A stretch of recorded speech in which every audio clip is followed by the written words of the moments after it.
Paul Chemetov, bonjour. Bonjour. Alors on vient vous voir parce qu'on a découvert, on le savait déjà, que vous étiez un fervent lecteur de l'Humanité.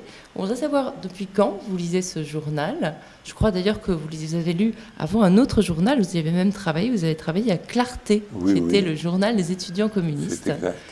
Et quelle est la nature de votre attachement à ce journal qu'est l'Humanité? Fervent, certainement pas, parce que je ne suis pas religieux. Un lecteur attentif et constant, j'ai commencé à lire l'Humanité à partir du moment où elle est reparue au lendemain de la guerre, de la libération, et je suis resté constant dans ma lecture. Je me suis même abonné récemment, mais pour d'autres raisons, parce que je pense que la presse va mal en général.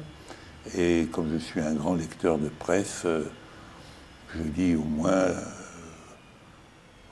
je parcours plus exactement au moins 3 quotidiens par jour, c'est-à-dire Le Monde, La Croix, l'Humanité, qui me paraissent, dans leur genre, les journaux les plus représentatifs de groupes d'opinion, de tendances d'opinion. Pourquoi je suis tombé dans l'Humanité? Parce que pour ma génération, celle qui a grandi pendant la guerre, les problèmes étaient assez clairs. Il y avait, il y a une émission récente à la télévision sur justement les collabos, les résistants. Et c'est vrai, mes parents étaient plutôt du bon côté, puisqu'ils étaient du côté de la résistance, mais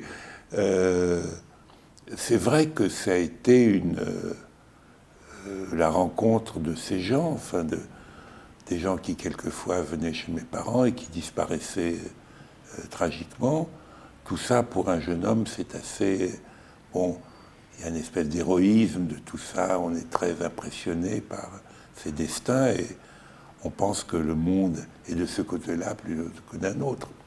Donc depuis la suite de l'histoire m'a montré que les choses étaient plus complexes, bien que...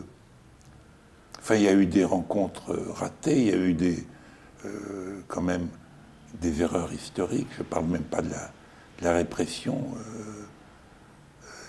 russe, stalinienne, qui nous est arrivée dessus comme un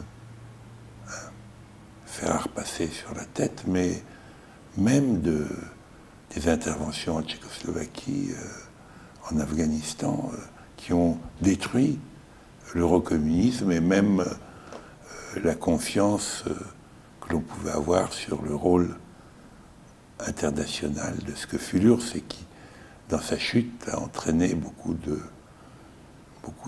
dans l'échec du gorbatchevisme.